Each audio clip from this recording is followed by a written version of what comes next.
sejam bem-vindos ao canal JRC. Pessoal, dando continuidade às minhas dicas, a de hoje é a respeito de uma Ômega Suprema 2.0 a álcool. Eu estava na oficina Roma, quando de repente chegou um senhor que se identificou como Maurício. Ao me abordar, ele já foi falando: me falaram que você conserta meu carro. Eu fiquei meio abismado, né? E ele foi me contar a história. Segundo ele, ele é engenheiro civil, mora no Lago Norte, em Brasília, e trabalha em Anápolis.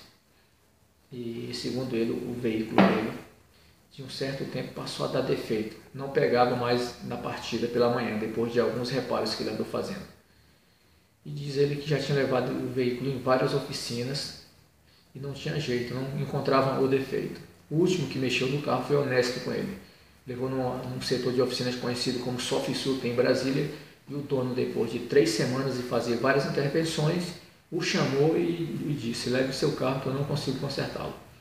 Então, diante dessa história, ele me falou que se eu consertasse o carro, ele passava a trazer a frota dele para a nossa oficina. Segundo ele, traria os carros de toda a família. Eu fiz o compromisso de tentar, encontrar esse defeito. E ao fazer o diagnóstico, eu comecei com aquela velha prudência, que é o que ajuda a gente aí a desvendar esses mistérios. O que eu fiz? A primeira coisa que eu fiz foi testar a bateria do veículo no ato da partida, para ver se não havia queda de tensão muito grande e consequentemente, de corrente no sistema elétrico. E verifiquei que a bateria do veículo estava boa. Fiz o check-up, correia dentada, para ver se não tinha algo fora do ponto, tudo correto. Medi a taxa de compressão do motor nos 4 cilindros, estava tudo dentro da faixa. E por último, eu testei o sistema de partida a frio. Como que eu fiz, pessoal, para testar o sistema de partida a frio? Eu desliguei o sensor de temperatura da água, que faz a função lá da injeção, e dei uma leve partida e o sistema funcionou, ele injetou gasolina.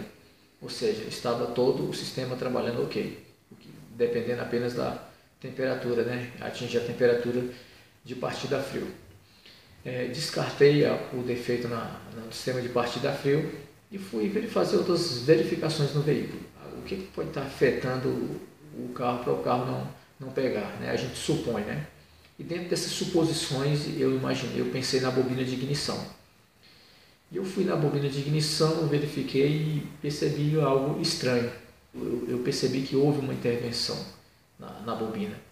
E o que eu fiz, pessoal? Eu peguei uma apostila do Fábio, uma apostila de injeção eletrônica, inclusive uma apostila muito boa para a gente trabalhar, e fui verificar a numeração das bobinas.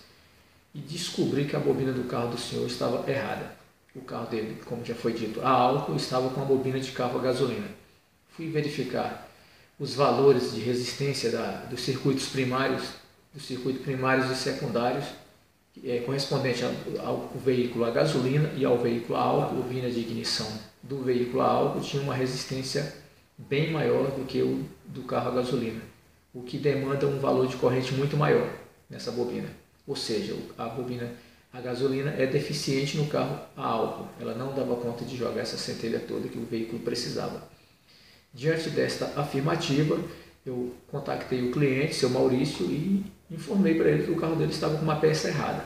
Eu não tinha certeza absoluta se o veículo ia ficar bom, mas eu só poderia continuar o meu diagnóstico depois que eu substituísse a peça errada do veículo. Ele me autorizou a trocar a peça. Eu entrei em contato com as concessionárias da Chevrolet, em Brasília, na época. Nenhuma delas tinha, mas uma na Asa Norte chamada SMAF me prometeu que me entregava essa peça com 7 dias. Custava R$ 1.100. Eu dei a informação para ele e ele me autorizou o pedido da peça. Fiz o pedido da bobina de ignição. Quando ela chegou, eu coloquei no carro, pessoal, e dei partida e o veículo pegou na hora. Na primeira partida ele já pegou. Eu fiquei muito feliz por essa descoberta. Liguei para o seu Maurício, dando a informação de que o veículo tinha ficado bom. E ele estava tão estressado que ele falou para mim assim: olha, você tem uma semana inteira para ficar dando partida no veículo. E só depois de uma semana me liga para mim vir buscar.